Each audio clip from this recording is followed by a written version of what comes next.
ঈশ্বরদী এমন একটি railway station যেখানে হচ্ছে প্রায় 100 বছরের ধরে এটার ঐতিহ্য বহন করছে। এটা প্রায় 100 বছরের পুরাতন রেলওয়ে স্টেশন। যখন ব্রিটিশরা ছিল সেই সময় এখানে ঈশ্বরদীতে স্টেশন ছিল।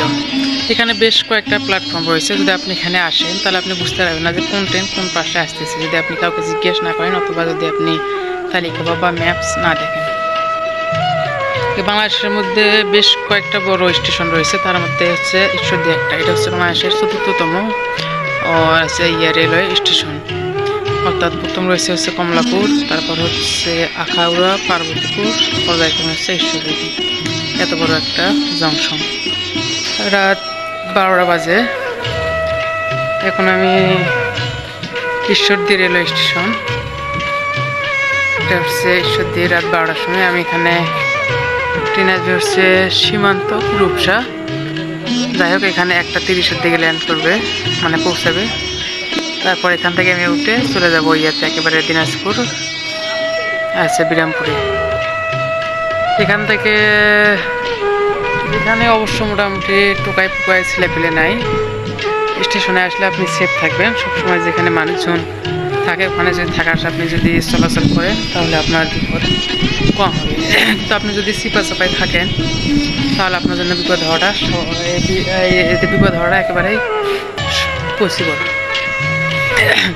ঈশ্বরদী এটা হচ্ছে বিশাল বড় জংশন, যেগুলো নিচে বেশ কয়েকটা ট্রেন দাঁড়িয়ে আছে। 4-5টা ট্রেন দাঁড়িয়ে আছে, অপেক্ষা করতেছে, হয়তো বা কালকে রওনা দিবে।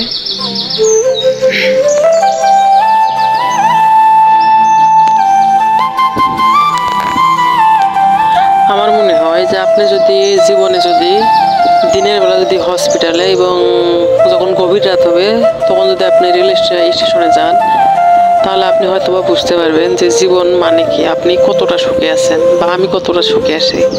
যদি আপনি হসপিটালে যান, দিনের বেলা হোক বা রাতের বেলা হোক, আপনি যদি যান তাহলে আপনি সেখানে বুঝতে পারবেন যে আপনি কতটা সুখী আছেন, কতটা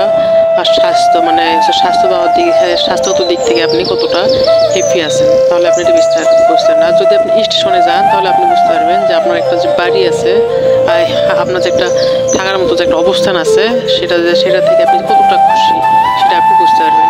তাছাড়া আপনি জীবনের মানে অর্থ কোনো কিছুই বুঝতে পারবেন না। আর হচ্ছে এখান থেকে আপনি 4টে জায়গায় যোগাযোগ করে যাইতে পারবেন। একটা হচ্ছে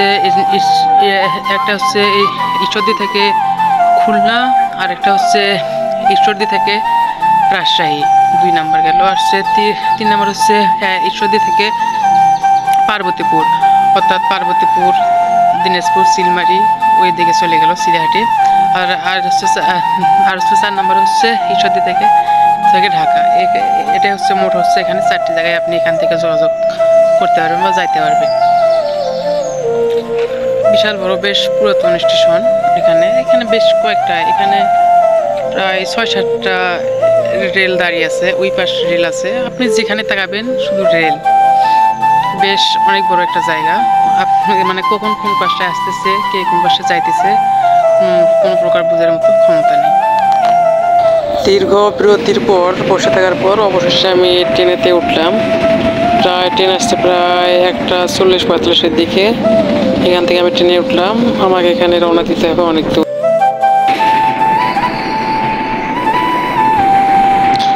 আপনি জীবনে অনেক ট্রেন ভ্রমণ করছেন, কিন্তু আপনি কখনো এইরকম সৌন্দর্য উপভোগ করেন না। আমার মনে হয় যখন ফজরের আজানের সময় বা ফজরের আজানের আগে নয়তোবা পর প্রায় 4:30টার দিকে যখন আপনি গেটে আসবেন তখন আপনি এইরকম সৌন্দর্যটা দেখতে পারবেন।